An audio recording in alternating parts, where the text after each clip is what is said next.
This is the Halloween Iceberg. We start things off a little relaxed to more fun facts in history, if anything. Then we slowly make it down to more gruesome events and incidents, ending with the largest and most gruesome of them all. And here's a list of about 50 different incidents and items related to Halloween. Happy Halloween, and stay safe. The start of candy scares. We're going to start with candy, the one thing I look most forward to during Halloween. At least when I was a kid, that's the main thing besides costumes I focused on. It turns out there were quite a few hoaxes going around about dangerous candy starting around the 1960s, and the scare never truly went away. Let's dive into where these started. Turns out there aren't any confirmed cases of strangers altering candy to kill children on Halloween, but there have been a few actual attempts. Here, we are covering the precursor to the hoaxes that led to today's modern candy scares. And just to make it clear, modern candy scares, this is mostly just how every year we get warned to check your candy before we eat them. Are those scares founded in historical fact? And kinda yes. A lot of the items before were hoaxes, but we'll get into it. Poison candy myths during Halloween actually started around the Industrial Revolution, when production was moved out of the common household and into production facilities with strangers. You have to understand that around this time, when candy was made for Halloween, it would be your neighbor, it would be somebody close by, or it would be in your own house. After the Industrial Revolution, well, now there are closed off facilities you can't really look into with strangers handling your food. It turns out, so many people thought candy was poisoning people in these new production facilities that the US Bureau of Chemistry with other state agencies got together and tested hundreds of kinds of candies around the 1800s to 1900s and found no poison. The public fear was so bad that actual agencies had to get together. US federal agencies had to get together to go around and test almost all the candy that was available, all types back in the day. And they found no poison. It didn't help that after these industrial changes, doctors kept blaming the factory-made candy on ailments and sicknesses. But it turns out, after investigation, that most, if not all of these cases were just kids eating candy around the time they got sick. No actual poisoning, just poor timing. Even after this was made public, people never stopped believing in the idea that strangers would 100% inevitably poison their kids on Halloween. And as we'll see later, they're technically not wrong. And interestingly, these scares around the 1960s actually caused the first widespread use of police PSAs. They even offered free x-ray services on candies thought to have been tampered with. These scares actually defined what police PSAs look like today. I thought that was pretty interesting, so I threw it in there. But that was our first entry. Pretty relaxed, more of a history lesson than anything, and it's on candy. As mentioned, this first section in the iceberg, mostly history facts, pretty fun ideas and items all related to Halloween, and then we'll get to some pretty nasty stuff later. And buttons. Cases such as the 1964 Helen Feel ant poison candy hoax brought the widespread fear back. Keep in mind, we just talked about the candy scares, where they came from and whatnot. This was fresh after a new wave of scares. When people finally calmed down about the idea that strangers in factories were making everyone's candy, and on Halloween, more or less, where strangers were giving out mysterious or quote-unquote mysterious candy, we had this happen.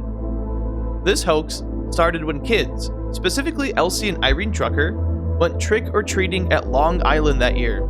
It turns out they, and many others, got bottle caps with warnings saying, "Poison! Keep away from children and animals." After Elsie and Irene showed these caps to their dad, he immediately took action and went to the police. This started a large investigation where many families around Long Island had their candies checked and thoroughly investigated. This, however, was actually a marketing ploy, as the bottle caps were actually ant buttons, items which contain arsenic and are used to get rid of insects in households. So actual poison, just not for people. When the police tracked the buttons down, they found that a woman by the name of Helen Field was handing out strange objects to kids, specifically those that seemed too old to trick or treat. Any kid that looked too old, like Elsie and Irene, would get items such as dog biscuits, steel wool, and marketed ant buttons. Turns out she wasn't trying to harm anyone, just selling her ant buttons and to teach trick-or-treaters that looked too old a lesson. She got in trouble, but nobody was harmed. I did find this funny because obviously they were there for some of the Halloween candy scares, so I'm not sure how Helen didn't think that giving out poison on Halloween was a good idea. But this case was actually kind of funny. Her and her husband were trying to convince everyone, including their neighbors, that this was a prank and a bad idea, a bad marketing ploy. But so many people after that were just convinced that the hoaxes were not hoaxes. They were in fact giving out poison, which is technically true, and they were trying to hurt kids. I mean, if you think about it, they did give poison to kids, but the ant buttons were clear that they are made for insects. They didn't hide the fact that there's poison in there. They left all the warnings on the items. So it was debatable. The case was kind of funny and strange. Nobody actually got hurt. But this happened right after some of those scares finally died down, and it brought them back. So it's items like this, marketing ploys that kept candy scares alive. Sharp Snickers. Now we have a harmful incident. In Minneapolis, 2000, a man by the name of James Joseph Smith was charged with one count of adulterating a substance with intent to cause harm or illness. It was determined that he put needles in Snicker bars and handed them out to children around Halloween that year. No one was seriously injured, but there was a 14-year-old boy that was poked when he tried to eat one of the Snickers. James was deemed mentally unstable and wasn't out behind bars, but put into an institution. This is our first entry where someone was actually harmed, but barely. Like, he only got poked by a needle, which actually, according to one of the articles, the boy didn't even bleed or anything. He just felt it. Hence this being so low on the iceberg. We're still on the candy theme. I promise not all the entries are on candy. It's just that there are quite a few interesting incidents since, like, to me, half of Halloween's candy, so that's what it seems like. But, yep, this is one of those cases where somebody did try to harm kids on Halloween using candy. No fatalities. Still scary. Car accidents. Turns out, Halloween night is actually pretty dangerous when it comes to cars. According to studies such as JAMA's pediatric study and others, actually quite a few of other studies, determine that more children die in car accidents on Halloween than any other day in the year. Guess this makes sense since kids are running around everywhere in potentially dark costumes that could be hard to spot in a car late at night. And according to the studies, factors such as kids dressing in darker clothing, kids wearing masks covering peripheral vision, cross guards aren't typically available at night, and Halloween parties result in few drunk drivers hitting the streets. All these are reasons for why car accidents spike this night. This entry might seem pretty obvious, but having studies back this up is just proof that Halloween night actually is more dangerous to a certain extent. And just to put into perspective, car accidents are higher, but not by too much. I believe it's somewhere between 10 to 20%, depending on what study you're looking at, where you're reading this. So it's not the most crazy number, but it is in fact higher than any other night this year, or I guess any given year. The death of River Pheonix.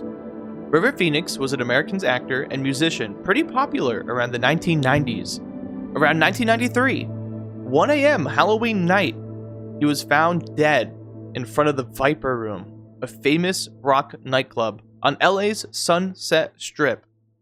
At first, many thought this was an attack or some Halloween poisoning, but it turns out this was just a drug overdose case that just happened to end up on Halloween. A case of drugs taking another actor away, but this time, it just so happened to line directly up with Halloween. So, previous items like candy scares did kind of get into this a little bit. People did think he was poisoned at one point, but that was not the case. Well, technically, he was poisoned by drugs if you want to turn it that way. But yeah, it was drugs, nothing else. Nothing too crazy, as we'll get to. The death of Houdini. Harry Houdini, world-famous magician and escape artist, actually passed away on Halloween in 1926. I understand Houdini is extremely famous. People still talk about him to this day, and I didn't even know this.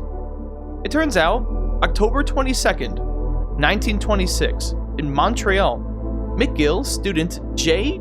Gordon Whitehead punched Houdini in the abdomen in his own dressing room after asking Houdini if he could take a hard blow. Houdini apparently said he can, and he got punched.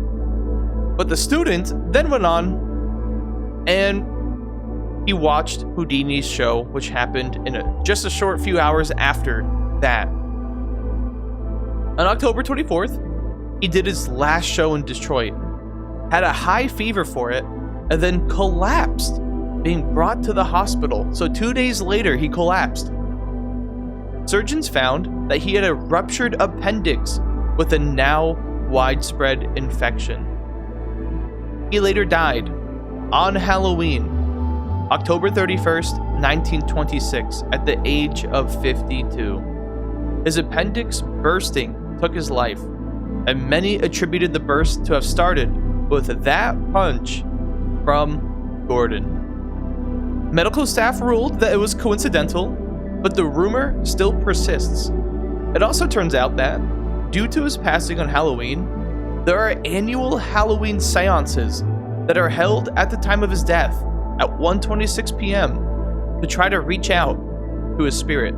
These are actual events that you could sign up for. So, another historical fun fact. Kevin Miltenberg's hanging man.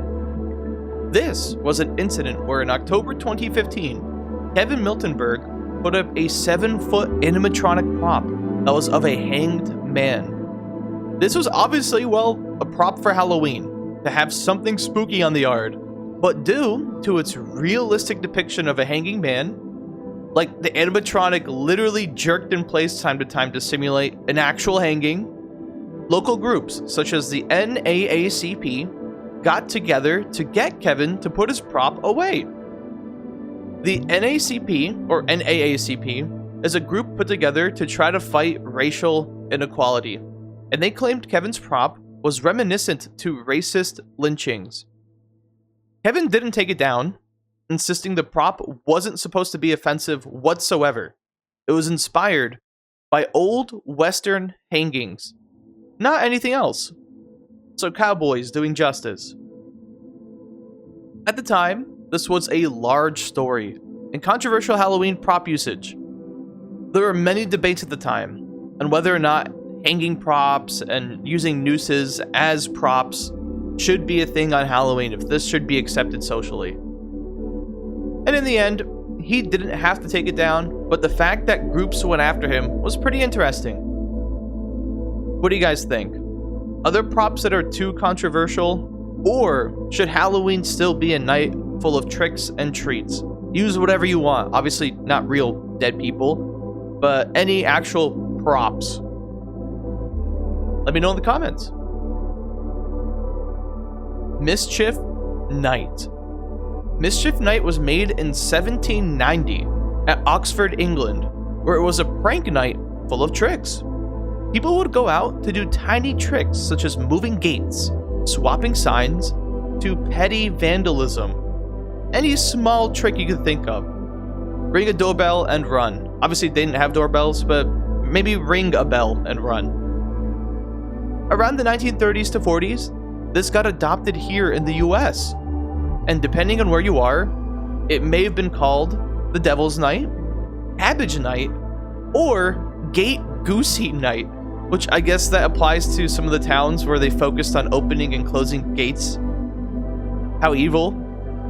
But essentially, it's the same thing as Halloween, but it's the night before Halloween. So there's no treats, there's only tricks.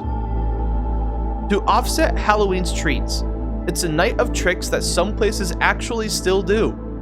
Interestingly, this peaked in the 70s to 80s in Detroit, where on the night of mischief, the petty tricks turned into arson.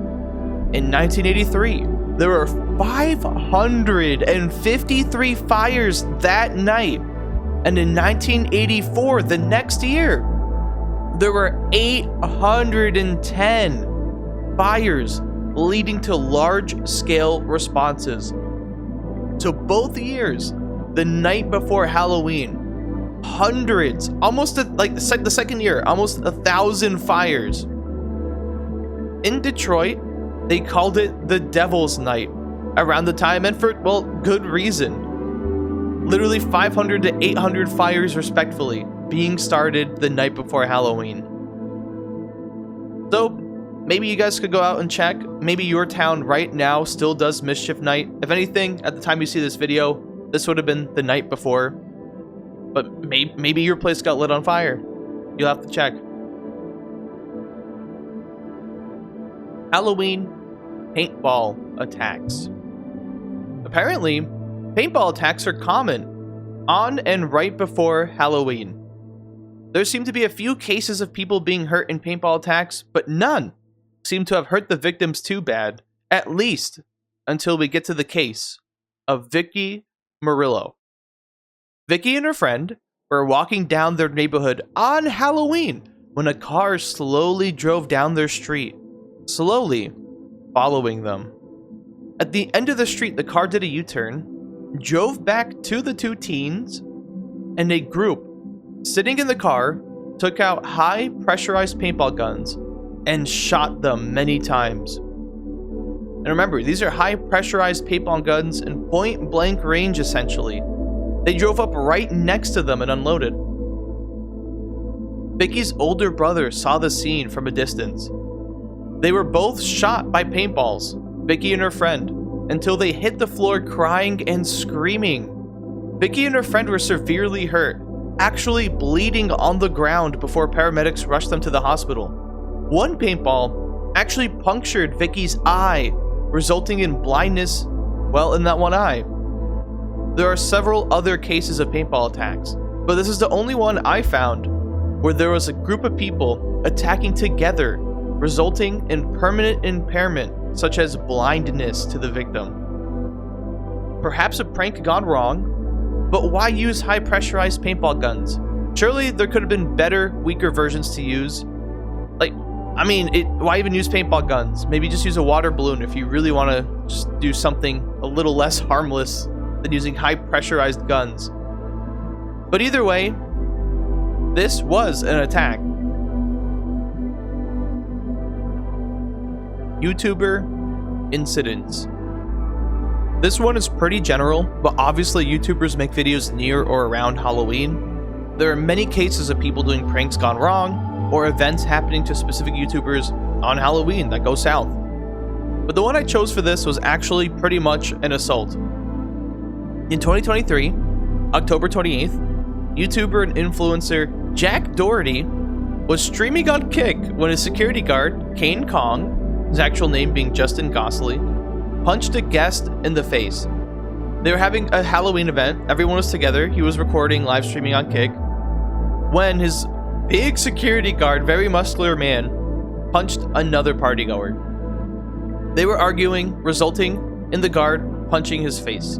This resulted in a lawsuit and insurance claim that apparently is still going on today, this year, 2025.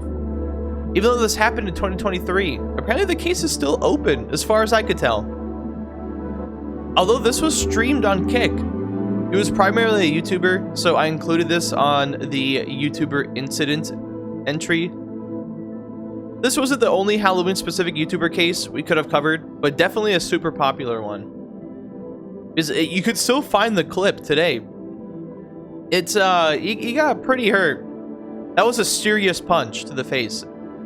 And the dude, the other guy he hit, was very unassuming. Like, yeah, they were getting mad, they were raising their voices, but he did not get in the bodyguard's face, as far as I could tell, or even Jack's face. He was just standing there, and he got decked in.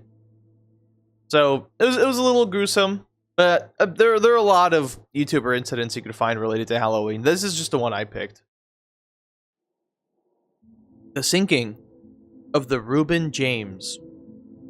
The USS Reuben James was a 4-funnel Clemson-class destroyer that was made after World War I. It was the first US ship to be sunk by hostile action in the European theater of World War II. This made it onto the iceberg as it was sunk on Halloween near Iceland by a German U-boat. This was before a formal declaration of war from the US, as Pearl Harbor happened 6 weeks later from this incident. It turns out the US, before joining the war, was already skirmishing with German U-boats. Mostly, this made it on this list simply because it was sunk on Halloween, and it just happened to be interesting. Imagine that. You being part of the military, Halloween night, one of your Clemson-class destroyers being sunk that night. I think if you're in the military or if you knew of this news, I think it's safe to say that on Halloween night, you probably would have had a good idea that you were entering the next World War. That's actually kind of spooky if you think about it. Pumpkin carving hospitalizations. This is another general entry just covering overall injuries sustained from pumpkin carving. Kind of like what we did with the paintballs, but there are specific incidents. What surprised me here was that according to groups such as the US Consumer Product Safety Commission, pumpkin carving is actually the #1 cause of Halloween injuries. Like, I might as well put this at the end of the iceberg. I didn't realize how dangerous pumpkin carving actually was. You would think it may have been the car accidents, Mischief Night with, well, the 800 fires, or the paintball attacks, anything else, candy poisoning, but no. It's the carving that apparently in certain years takes at least 44% of injuries under its belt. Most injuries are just cuts, but I did want to mention some freak accidents here. Many cases of note, there are a lot of stories covering carving mishaps, but we'll just quickly mention this one. Kara Ringer is an American track and field athlete competing in the javelin throw, a national athlete. She actually had a slip while carving a pumpkin, resulting in a deep stab of her leg, warranting doctor care, which, if this was worse, if she was cut at a different angle, the same spot, or anything, if anything was slightly different, that incident right there could have been a career ender for a professional athlete. And well, obviously, she was the only one getting stabbed from carvings. There are a lot of incidents. Apparently, that stat was not a joke. A lot of people get hurt here. So as mentioned, maybe I should have put this at the end of the list, but you guys will see what's at the last section there, so maybe not. All right. Jack-o'-lantern fires. Pumpkin fires seem to be no joke during Halloween either, with a few cases resulting in severe burns. In 2015, a man and a 4-year-old girl were near a jack-o'-lantern they just carved when the man tried to ignite the jack-o'-lantern with a butane gas grill lighter, resulting in a flash fire, giving them heavy burns. But how did this happen? The man, Richmond, even got 30% of his body burned for this. That's no joke. Apparently, the carving they did not puncture the pumpkin skin. So when they pumped it with gas, it couldn't escape anywhere. When they finally lit the pumpkin, all of the caged gas just simply caught fire.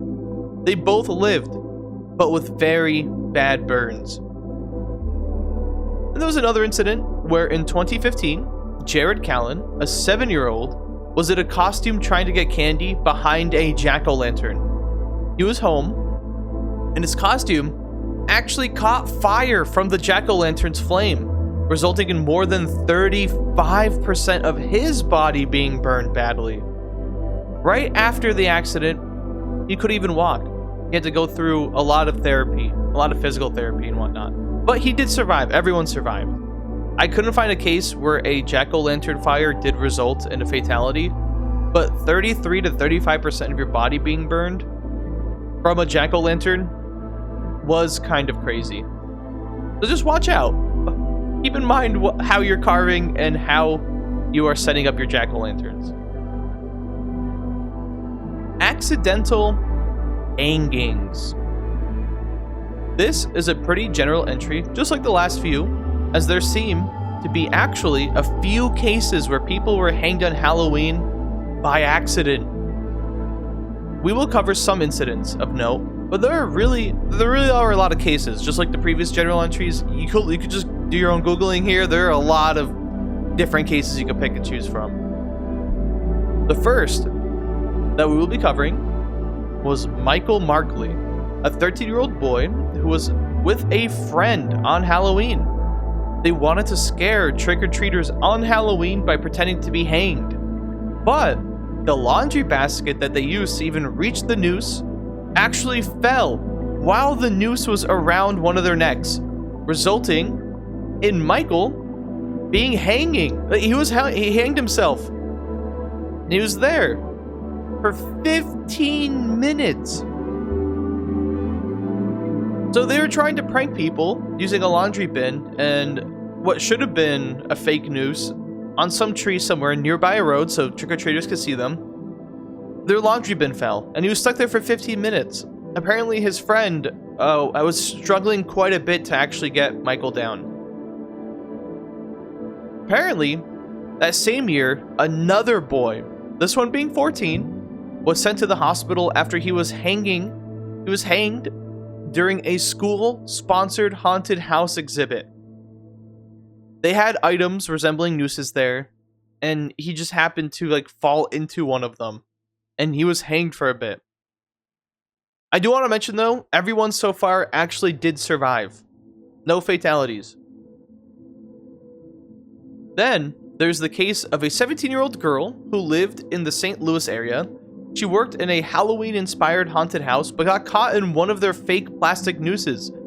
Apparently, she was paid to be an actress there, and the noose was a prop she was supposed to use. She was only found when a coworker was doing safety rounds and saw her there, unconscious. Apparently, she survived, but was left in critical condition.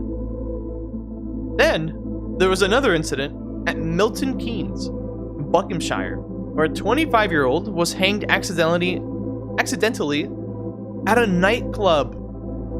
Apparently, the nightclub, Pink Punters, had a large fake noose used as a Halloween prop for pictures, which they set out every year as some sort of attraction. They never had an issue with it before, but apparently this year, according to the owner of the nightclub, it was even tight enough to actually hang anyone, but it did catch and hang the 25-year-old man who did go to the hospital. So it looks like this is like a gag that they ran for several years, but just that year, it did become an issue. And there are many more cases like this, but apparently accidental hangings do happen, and even a little frequently time to time on Halloween. Many cases you can look up. So just watch out. Even if it's a plastic or fake or very large, unassuming looking noose, just watch out. The tale of Stingy Jack. Stingy Jack is an Irish folklore about a person named Stingy Jack who tricks the devil twice and pays for it forever. From a lifetime of torture, he won 2 bargains against the devil. He isn't allowed in heaven for his sins, but isn't allowed in hell, as the devil is salty about his bargains. Due to being stuck on Earth for seemingly eternity, the devil gives him a single ember of light to light his way. Jack puts it in his hollow turnip and wanders the earth as Jack of the Lantern. This is the tale that inspires the jack-o'-lantern tradition for Halloween. UFO and UAP sightings. Apparently, Halloween has quite a few reports of UFOs and UAPs. Unidentifiable aerial or flying phenomena can be anything, normally debunked as meteors or experimental spacecraft. Outside of the higher count of UFO sightings, there have been a few interesting incidents. In 2004, around the Chicago south suburbs, Halloween night, hundreds of people reported triangular red lights. Many home videos of this incident exist. This specific incident was actually labeled as one of the most corroborated U.S. sightings for UFOs. It just happened to happen near and on Halloween. And oddly enough, in 2006, again, on Halloween night, the red lights returned. These were dubbed the Tinley Park Lights. There are actually many sightings on Halloween as mentioned, but the Tinley Park Lights is perhaps the largest event to have occurred in relation to UFOs and UAPs. So keep your eyes peeled. There could be aliens in the sky this night. The cyanide candy poisoning. We are now at the second section of the iceberg, and things are going to slowly get more and more gruesome. This was also called the Candy Man case, where Ronald Clark O'Brien at Deer Park, Texas, had his kid poisoned. The incident starts with Halloween trick-or-treating, where O'Brien was with his two kids, two neighbor kids, and another random boy they knew. So 5 kids total. He gave each of them a giant pixie stick. And for those of you who don't know, pixie sticks are, well, candy sticks with colored powdered sugar within them. They're like straws full of sugar candy. One of Ronald's children, Timothy, ate one of the pixie sticks, and it claimed it tasted bitter, then passed out. He later passed away on his way to the hospital. When police got on the case, they found that the pixie sticks were laced with potassium cyanide. After finding out that the other kids got their sticks from Ronald, they did a full investigation, and it turns out Ronald had recently taken out life insurance policies on his 2 kids, and even found out that he was asking around the town where you could potentially buy cyanide. This, with other evidence, led to his arrest on November 5th, 1974, convicted of murder. We spoke about candy poisoning hoaxes, some history, and even a deadly attempt, but here we have an actual case. And let's just keep in mind that there were no strangers involved, however. It was their own father. This is the start of our coverage on gruesome cases on Halloween. Here, we had a failed attempt at insurance fraud. Ronald O'Brien was actually executed by lethal injection. The death of Kevin Toston. 5-year-old Kevin Toston fell into a coma and died a few days later after ingesting Halloween candy in Detroit around 1970. Due to the candy poisoning scares, many thought this case was evidence of strangers tampering with kids' candy, but it turns out, similar to the Ronald case, this was no stranger. Turns out Kevin found candy laced with heroin inside of his uncle's stash that he just so happened to find in his house on Halloween. Not knowing any better, he ate a bunch of laced candy, resulting in his passing. Also, some people claimed that the family even laced other candy they obtained during Halloween themselves, as some sort of cover-up after Kevin passed. But I couldn't find solid evidence for this.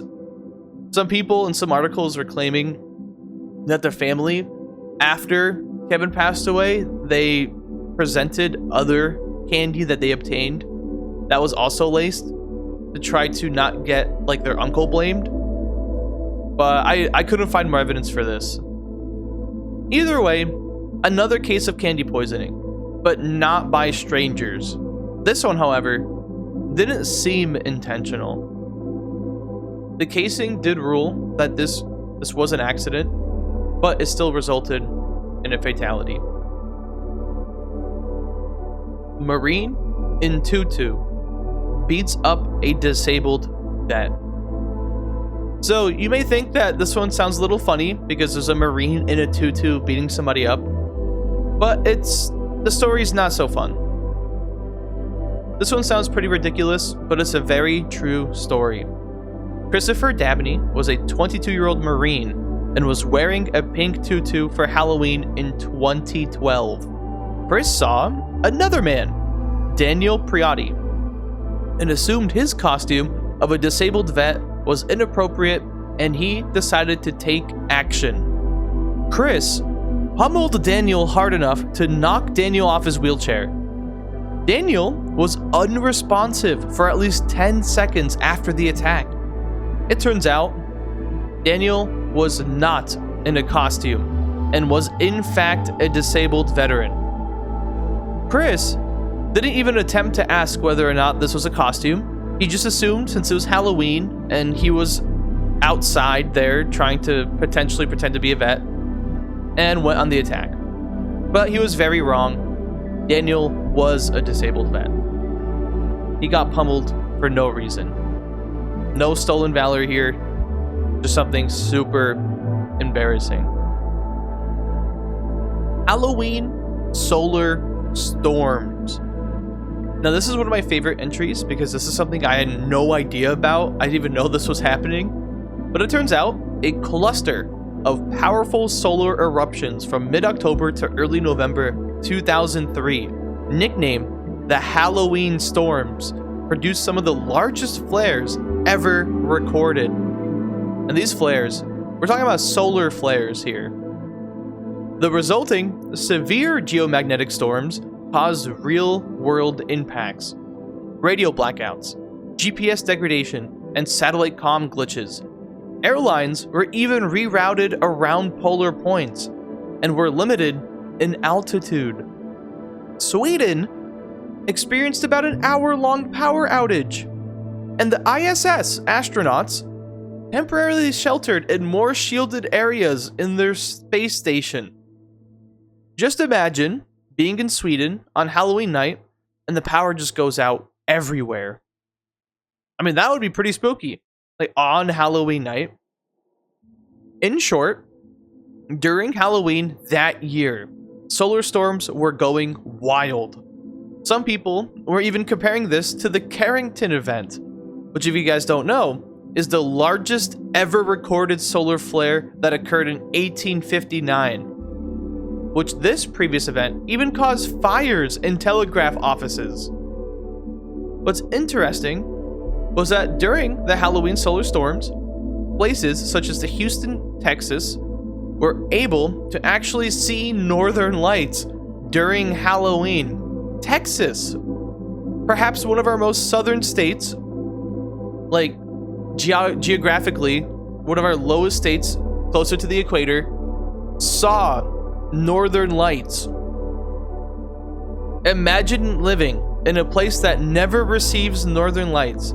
Then on Halloween night of all nights, you're able to see them.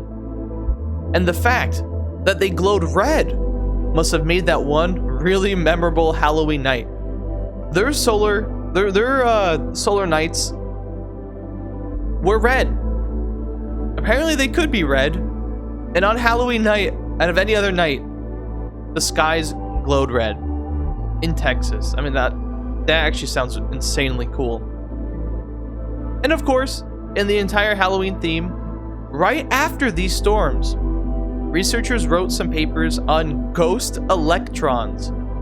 Apparently, scientists counted an unusual higher rate of spurious high-energy electron counts. Later, to have been just instrumental artifacts, smaller issues and mistakes causing these results, and no real particles. So right after this event, we even had reports of ghost electrons in scientific equipment, and they were named as such due to the spooky storms that have just occurred that may have perhaps played a role in the instruments malfunctioning. I thought that was super interesting. Extreme solar storms and ghost electrons. Egg throwing incidents.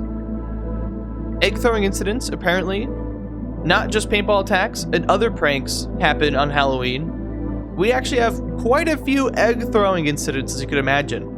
And not only that, but it turns out that there are fatalities in this. Out of all of the attacks we've talked about so far, like paintball attacks, other items, egg throwing actually has more fatalities here. In 1998, 21-year-old Bronx resident Carl Jackson and his girlfriend were picking up her son from a party, a Halloween party, when teens at the party egged their car. Carl got out to confront the teens, only to be shot in the head by one of them. So to put this into perspective, they were there just to pick up their son. They got out just to confront the teens egging their car, and the very teens throwing the cars, or throwing the eggs, not the car. The very teens throwing the eggs shot him.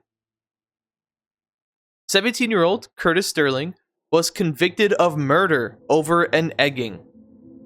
Interestingly, this isn't the only Bronx incident, where in 2018, inside a local deli, teenagers got together to throw eggs around the area, just doing teenager things. This turned into a larger scale event, and 10 minutes later, 3 blocks down, a gunman arrived to the scene and shot into the crowd that is now there from the egging. So we started with a small handful of teens, but apparently this turned into a very large crowd, and a gunman showed up. 3 innocent bystanders were hit, and one of them, 16-year-old Luis Vargas, was hit in the head. He passed away soon after. According to the articles, they egged random items at and around the deli, attracted a crowd, and a random stranger ended up shooting into this crowd. These stories continue.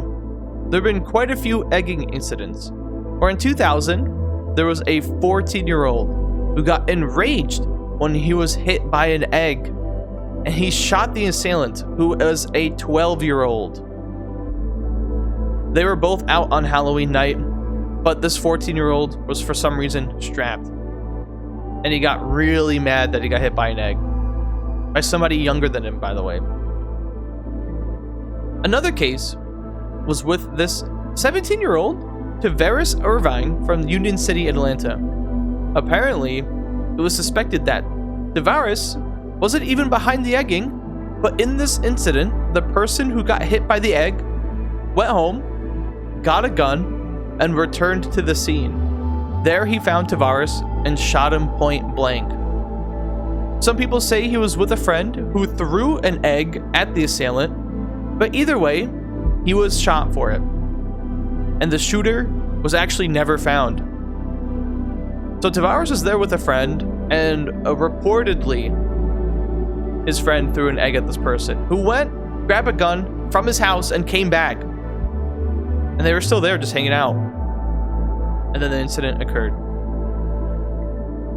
There are many cases of egg throwing incidents, and these are just a few, but most, if not all, follow the theme of some teens egging random victims, and the victims in these cases just happen to return or have a weapon on hand.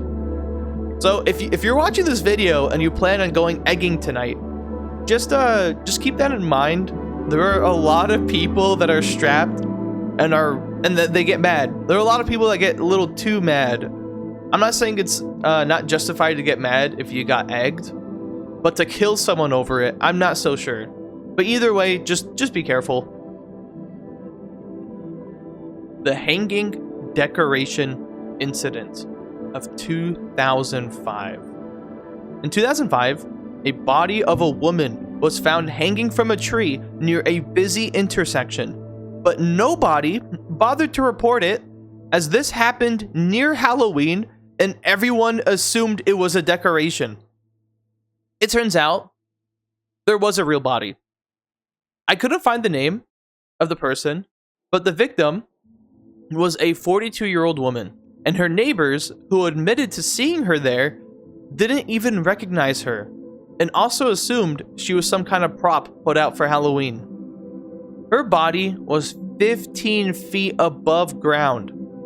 As mentioned, right by a busy intersection, very visible to anybody driving by. We covered accidental hangings, but this one was to have been determined to have been a very intentional one at that. And the fact that she was up there for hours, an actual body hanging there near and on Halloween, it's pretty out there. That is kind of spooky.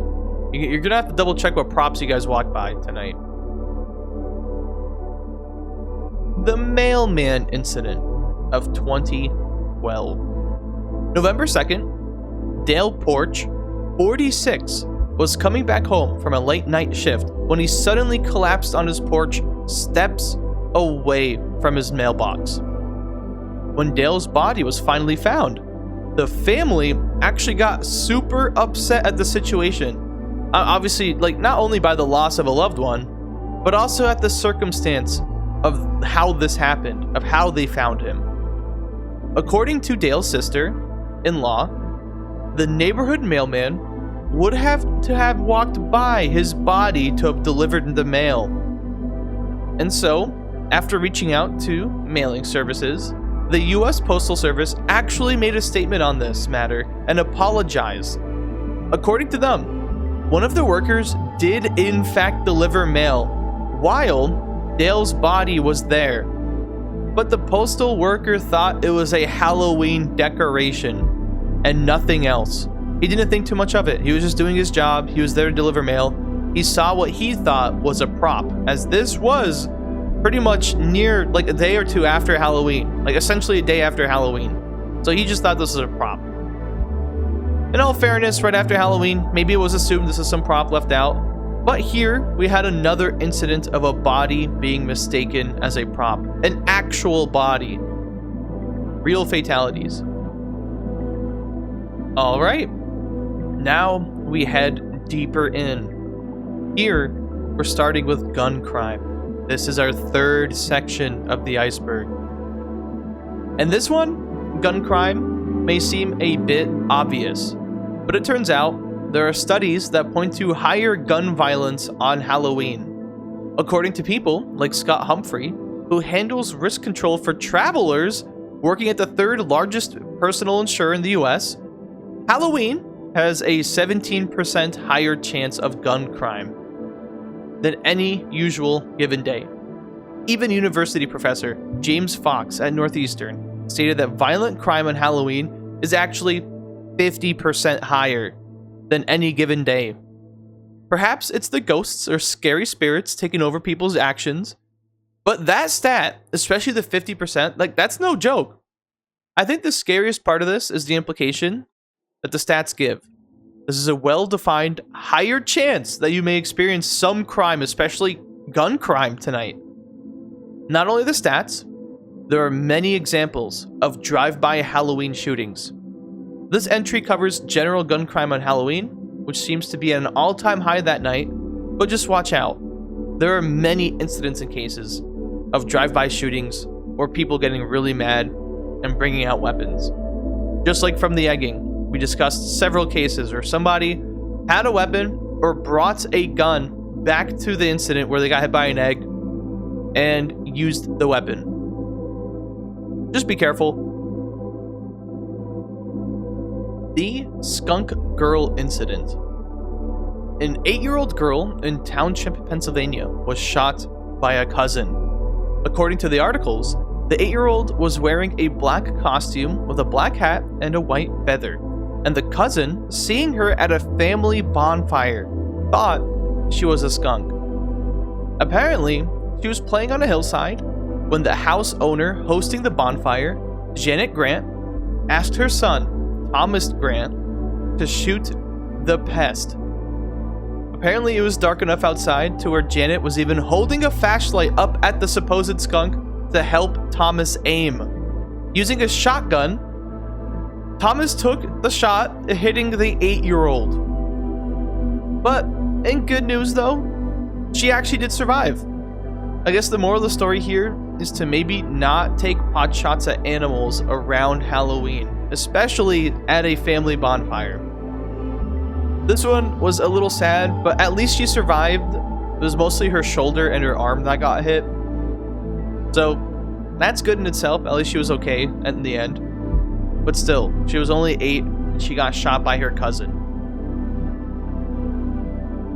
The murder of Peter Fabiano. This is pretty interesting and a popular murder case, as this story involves many true crime interests, such as domestic jealousy, manipulation, and cover-ups. We won't cover the entire story here, but we will do a quick rundown. Peter Fabiano was a hairdresser in Los Angeles who was shot dead at his front door. On Halloween night, Peter answered the door expecting trick-or-treaters, but instead was met by an adult in a Halloween mask holding a revolver inside of a paper bag. From within the paper bag, the mask-wearing culprit shot Peter twice, killing him right then and there. The killer turned out to be Joanne Rabel, a former friend of Peter's wife, Betty Fabiano. Joanne didn't do the shooting, but instead convinced Goldine Pizer, another acquaintance, to do the murder. According to the case, Joanne and Betty were romantically involved. They had an affair and wanted Peter out of the picture. Instead of having Betty divorce Peter, instead of just letting him know that the love is gone, Joanne convinced Goldine to murder him under the false pretenses that Peter was extremely abusive to Betty and wasn't letting her leave the house. According to the case, this was not true whatsoever, just flat out lies. The story actually goes deeper than this. But having an adult in a mask show up to your door with a gun in a paper bag, remember, wearing a pillowcase is scary enough, but being murdered by the very people you most likely trusted the most is perhaps the scariest part of the story. And guys, this case actually does go quite a bit deeper. I might make this a separate video, or feel free to look up the actual full story. It's very interesting, but this is the rundown of the murder of Peter Fabiano. Affairs are a pretty scary thing. Man stabs woman over missing candy. Maria Adams and Liddell Peoples were hanging out together on Halloween in 2011 when a bag of candy went missing. Liddell was so furious over this, blaming Maria for the missing candy, he stabbed her multiple times in a gruesome attack that resulted in her death. Apparently, they got into a very heated argument over this missing bag of candy, resulting in plates and other house items being thrown around after they got back from their mini Halloween trip. This escalated into the stabbing. Liddell was arrested that same day, but the fact that a murder occurred over a bag of candy is, well, pretty astonishing to say the least. I can see an argument between kids or teens reaching a point where they start fighting physically over candy, but these are fully grown adults, being 48 and 55 respectively. The disappearance of Hyun Jong Cindy Song.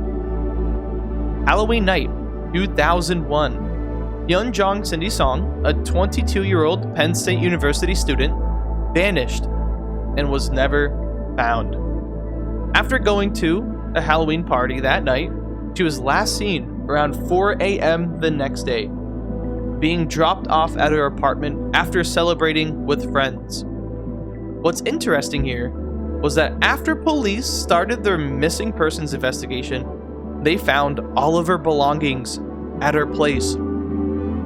Purse, keys, and cell phone, all still present in the apartment. She either voluntarily left or was lured out shortly after she was dropped off. But nobody knows, and the mystery endures. You would think someone going to a Halloween party on or near campus would go missing at the party or sometime before they got home, but she fully made it back to her place. This just goes to show that you aren't truly safe even after making it back from your Halloween outing.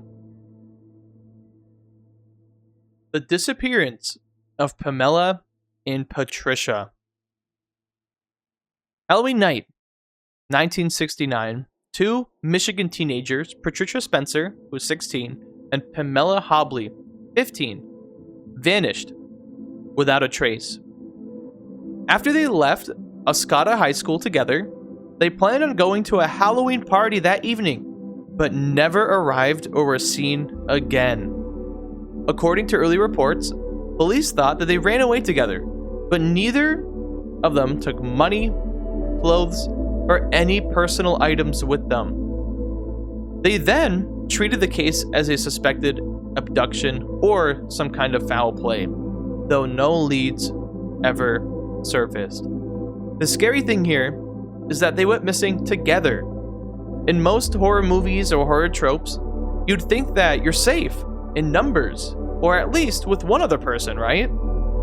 Only being haunted or abducted when alone. But this was a very real case that shows otherwise. And another example where you're not even safe even before while you're going to your Halloween outing.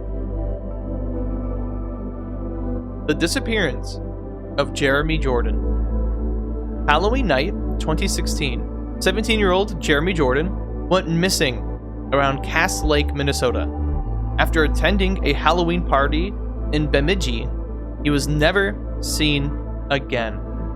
He left the party suddenly and apparently disoriented without even taking his jacket, phone, or wallet with him. He was last seen around 1:30 a.m. He then vanished into the night. After extensive searches that utilized drones, search dogs, and many search personnel, he was never found. He just vanished in a populated area from a party full of people. This and the last two missing cases just go to show, before, during, or after Halloween parties, you are not truly safe. The murder of Ronald Seisman and Elizabeth Platzman. We are now at the second to last iceberg section, where entries will get a tad bit more gruesome. Starting here, Halloween night, 1981. Couple Ronald Seisman and Elizabeth Platzman were brutally murdered within Ronald's own apartment in New York City. When police made it to the scene, it was apparent that there was a large struggle. The entire apartment was ransacked, and the two were beaten and shot behind the head in some sort of execution. Nothing of conclusion was stolen. No missing wallets, money, or items of value. The motive for the attack was unclear. This story isn't actually done here though, as it's tied to perhaps cult endeavors or an urban legend. A New York prison informant claimed another inmate, David Berkowitz, the son of Sam Killer, had foretold a ritualistic Halloween double murder in Manhattan involving a photographer and a woman. What's interesting here is that Ronald Seisman was in fact a New York City photographer and was victim in a double murder within Manhattan with his girlfriend. The case went cold, but it is pretty eerie how David made cryptic cult claims that lined up pretty well with the actual case at hand here. He made those cult double murder ritualistic sacrifice claims before the actual murder took place. He even claimed that the double murder would involve a male photographer and a young woman, practically one-to-one to the cold case here as mentioned. So not only did we have a very gruesome cold case, a double murder, it was actually predicted by a different, very famous serial killer, the son of Sam, who was incarcerated at the time of this. But how did he know? Did he set this in motion? This is a pretty intriguing mystery, and again, maybe a separate video we'll make. Pretty gruesome stuff.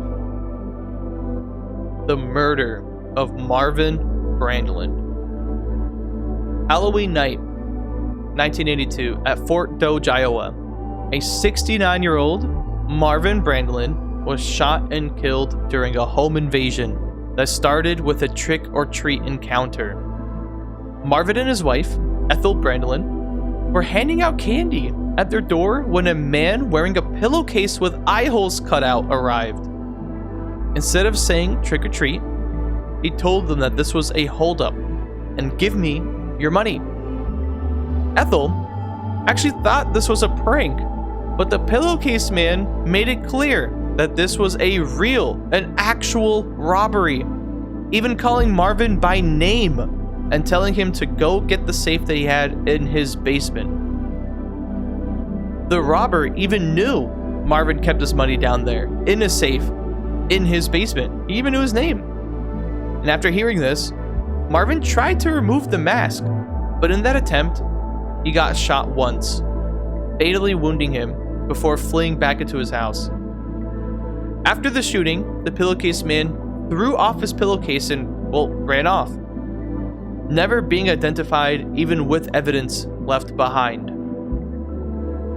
This was a targeted attack on an elderly couple, and it had to have been someone they knew, as how otherwise would they have known that they even had a safe full of money in the basement? This person obviously knew who Marvin was to a certain extent. But the case even today remains cold. He chose Halloween of all nights so he could disguise himself and get close. The murder of Shirley Lynette Ledford. Halloween night, 1979. Shirley Lynette, a 16-year-old high school student from California, was found deceased. After leaving a Halloween party in Sunland, Tujunga, Shirley accepted a ride home from two men who at the time were cruising the streets. And just remember, this was 1979, so hitchhiking was a much more normal thing. Well, it turns out that the very rides she accepted were from none other than the Toolbox Killers, Lawrence Bittiger and Roy Norris. On Halloween night, they were looking for victims, and Shirley would happen to accept a ride from them. They were called the Toolbox Killers as they utilized everyday tools such as pliers, hammers, screwdrivers, and any hardware they had on hand to conduct torture sessions on unwilling victims. They started in June that year, where they abducted at least 5 teenage girls across South California. The two met while they were serving prison time together for previous crimes, and on Halloween night, they just so happened to have picked up yet another victim. Shirley was tortured for hours, with the killers even recording the entire event. She was found later, discarded on a random lawn nearby. This tape was later found in Bittiger's apartment, which was used as evidence to get both men behind bars. That very tape ended up being one of the most disturbing pieces of evidence ever recorded in American murder case history. Bittiger was sentenced to death, and Norris received life in prison. Their crimes are still regarded as some of the most sadistic and brutal in US history. And it was Shirley's torture tape that ultimately got them caught and convicted. It was this evidence that they made on Halloween night that ultimately, finally, got them justice, or justice served. their cases were very brutal. I don't recommend looking into this one too much unless you're into true crime, but it was brutal. It was brutal. Some people even claim to have found the exact tape. It's not good. The Aaron Thomas Halloween incident.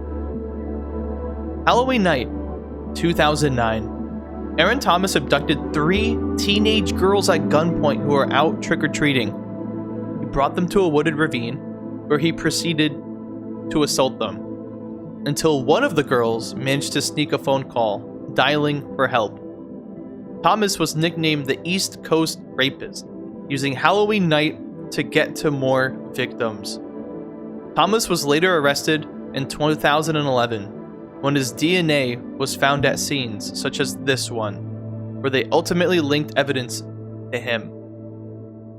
It's disturbing that even traveling in a group wasn't safe enough, and the attack happened in a quiet residential neighborhood. They weren't that far from like an entire neighborhood of houses when this went down. It's disgusting.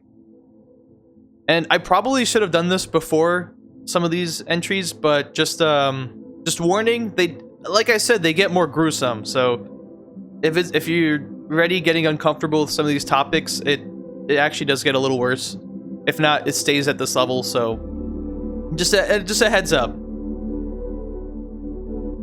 The Lisa Ann French incident.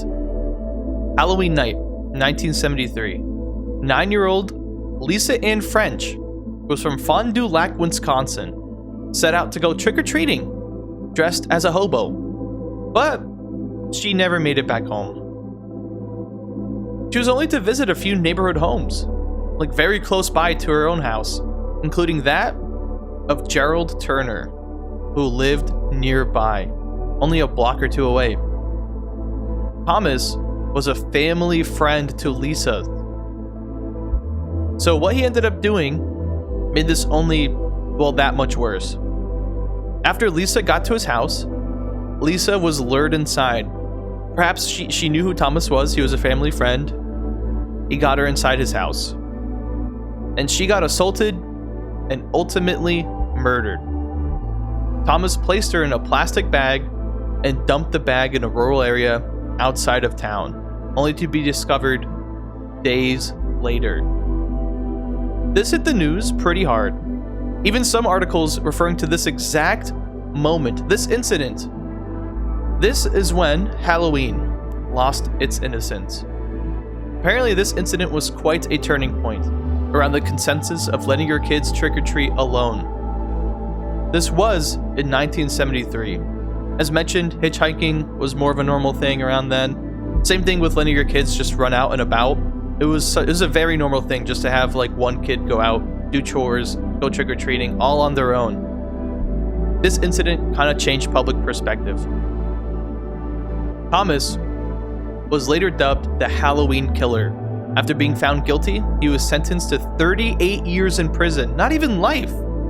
There was a lot of public outcry.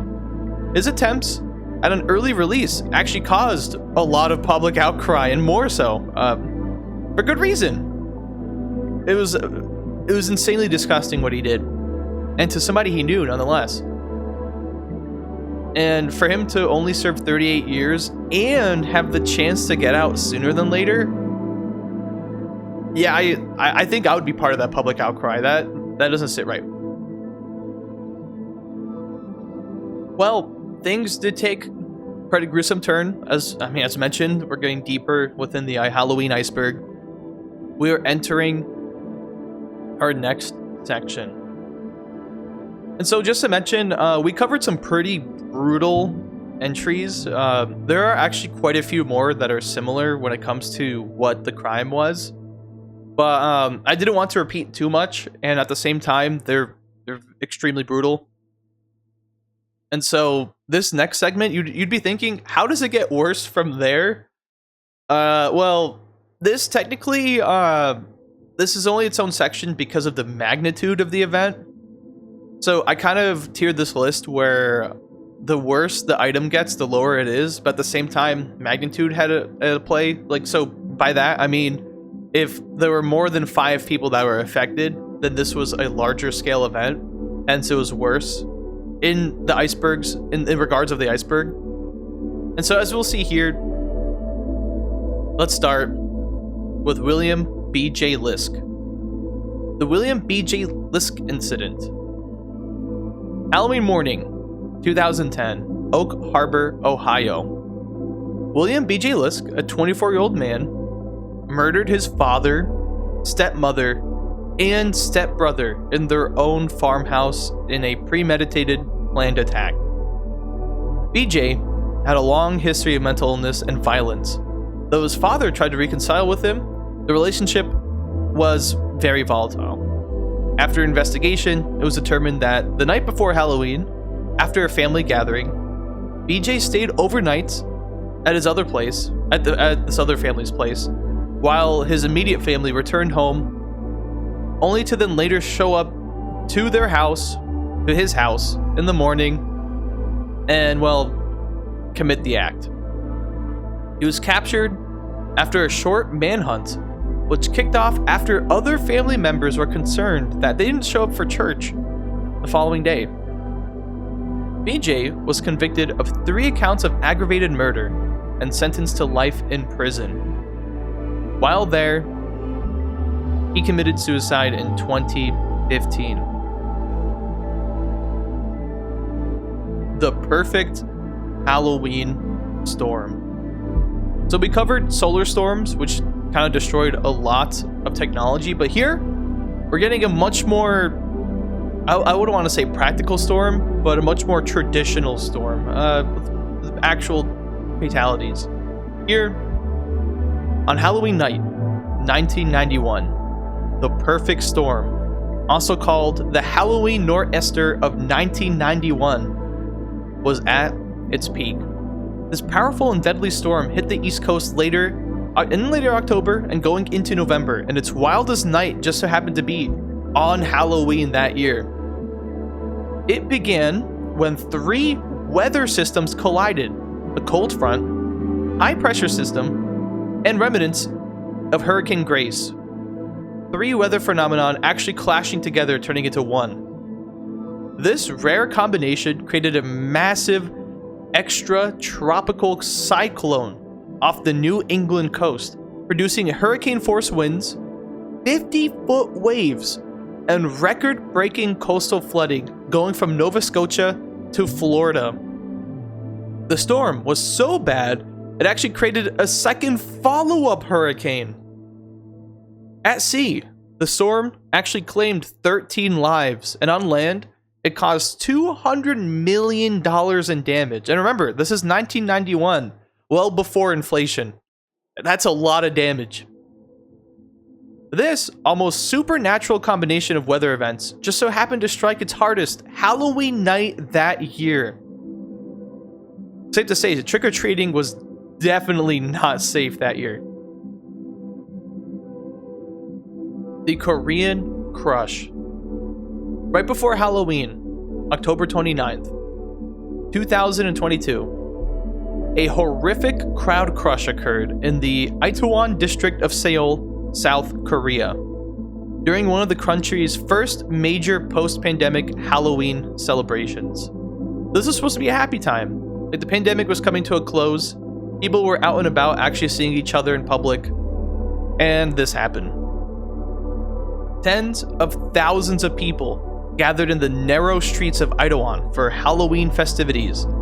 As more people tried to enter from all sides, this caused the center to become extremely dense.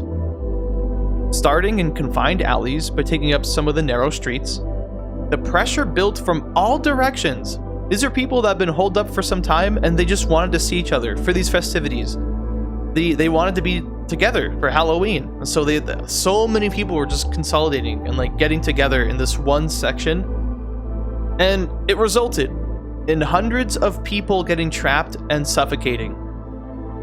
In the aftermath of this crush, 159 people were confirmed dead, and over 190 were injured, making this one of South Korea's deadliest peacetime disasters Most victims were in their teens or 20s. Just goes to show, after the pandemic, they just wanted to see each other, having festivities for Halloween, nonetheless. And right before Halloween hit, this major disaster struck. The Japanese Joker attack.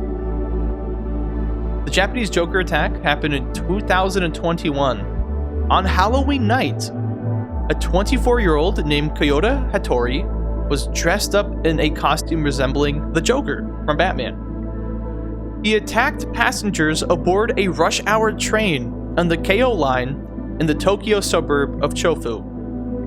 The attack started with Kyoto spraying pesticide on a random passenger and some others, then stabbed another in the chest immediately after. After this, he poured lighter fluid in the train car and set it on fire. In total, 17 people were injured, and one was in serious condition. Well, fortunately here, there were no fatalities, but there's still quite a few people that were affected, and quite a few people that were trapped with this guy. When he was caught and convicted, he himself asked for the death penalty. His reasoning was that he was going through a lot of personal despair and work friendship troubles, so he just wanted to end it after this attack. He used Halloween night as a guise to, well, commit this incident. And this actually isn't the only case.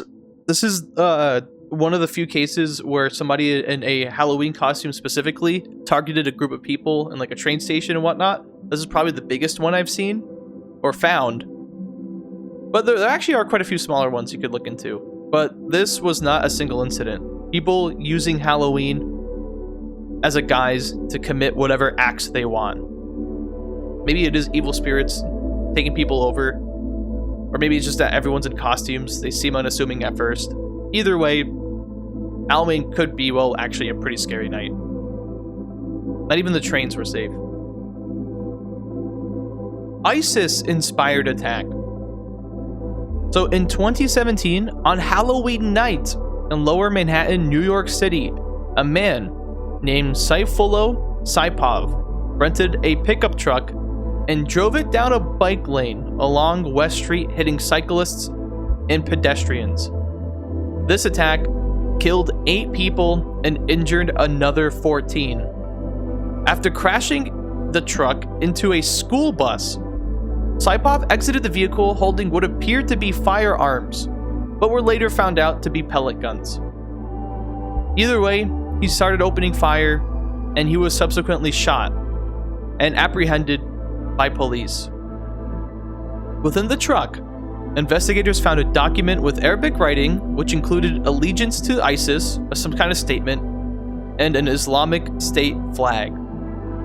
Saipov immigrated to the US from Uzbekistan, and he told the FBI that he waited until Halloween to commit his act, as he knew there would be many people out and about enjoying the holiday.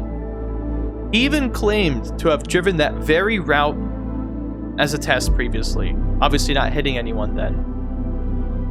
But the fact that we even had a terrorist attack, well, essentially a terrorist attack, on Halloween night, and he admitted he used Halloween night specifically. He knew people would be out. That's pretty scary. The Holiday on Ice catastrophe. We are ending this iceberg with quite possibly the largest Halloween bang. On Halloween night, 1963, a gas explosion occurred at the Indiana State Fairgrounds Coliseum in Indianapolis, ultimately killing 81 people and injuring about 400 others. That night, about 4,000 people were in this Coliseum to watch a Holiday on Ice performance. While the performance was kicking off, liquefied petroleum gas was leaking from a tank in a storage room full of similar tanks. And to put it into perspective, this storage room was underneath the stage, underneath the Coliseum. So underneath where the people were sitting.